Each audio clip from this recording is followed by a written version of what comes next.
예, 개혁신당 이낙연 공동대표가 개혁신당과 통합선언 11일 만에 합당 철회를 선언했습니다. 네, 이낙연 공동대표 국회에서 기자회견을 열고 새로운 미래로 복귀하겠다고 밝혔는데요. 국회 취재기자 연결해 보겠습니다. 김수강 기자 전해주시죠.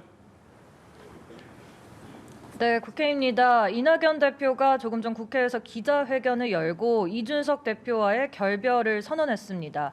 이 공동대표는 머리 숙여 사과드린다며 부실한 통합 결정이 부끄러운 결말을 낳았다고 말했습니다.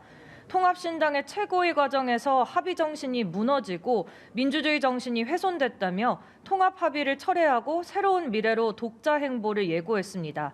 이낙연 대표는 다시 새로운 미래로 돌아가 당을 재정비하고 선거체제를 신속히 갖추겠다고 강조했습니다. 그동안 각종 당내 현안을 놓고 이견을 좁히지 못한 채 신경전을 벌여온 이낙연 대표와 이준석 대표의 갈등은 어제 최고위원회에서 절정에 다다랐습니다.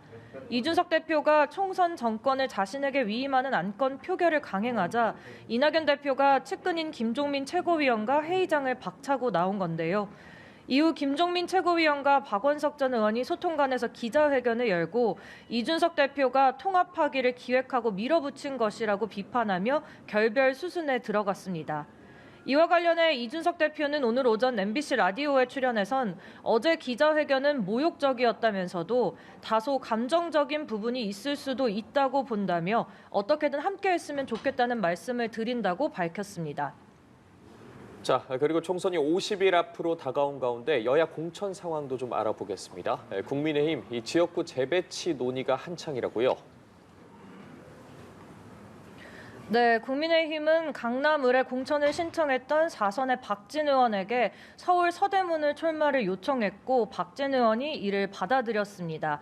박 의원은 입장문을 통해 서울 수복을 위해 모든 기득권을 버리고 헌신하겠다고 밝혔는데요. 앞서 장동혁 사무총장은 오늘 아침 출근길에서 취재진에게 여당 험지에서 박 의원이 싸워줬으면 좋겠다는 내용으로 의견이 모아졌다고 했는데 박 의원이 이를 받아들인 겁니다. 강남 을에 함께 공천을 신청했던 이원모 전 대통령실 인사비서관의 공천 지역은 아직 확정되지 않았지만 경기 용인갑 투입 등이 검토되는 것으로 알려졌습니다. 국민의힘 공관위는 내일 회의를 열고 아직 공천 방식이 논의되지 않은 78개 지역구에 대한 심사를 이어갈 예정입니다. 한편 민주당에선 현역 의원 하위평가 20% 명단이 개별 통보된 가운데 공천을 둘러싼 파열음이 점차 커지고 있습니다. 비명계 재선인 박용진 의원은 오늘 국회에서 기자회견을 열고 하위 10%에 속했다는 통보를 받았다며 재심을 신청하겠다고 밝혔습니다. 어제 4선이자 국회 부의장인 김영주 의원이 하위 20% 분류의 반발에 탈당을 선언한 데 이어 추가 이탈 움직임에 대한 우려가 나오고 있습니다.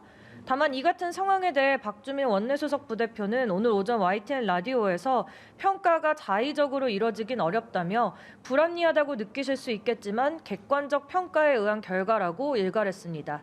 지금까지 국회에서 연합뉴스TV 김수강입니다.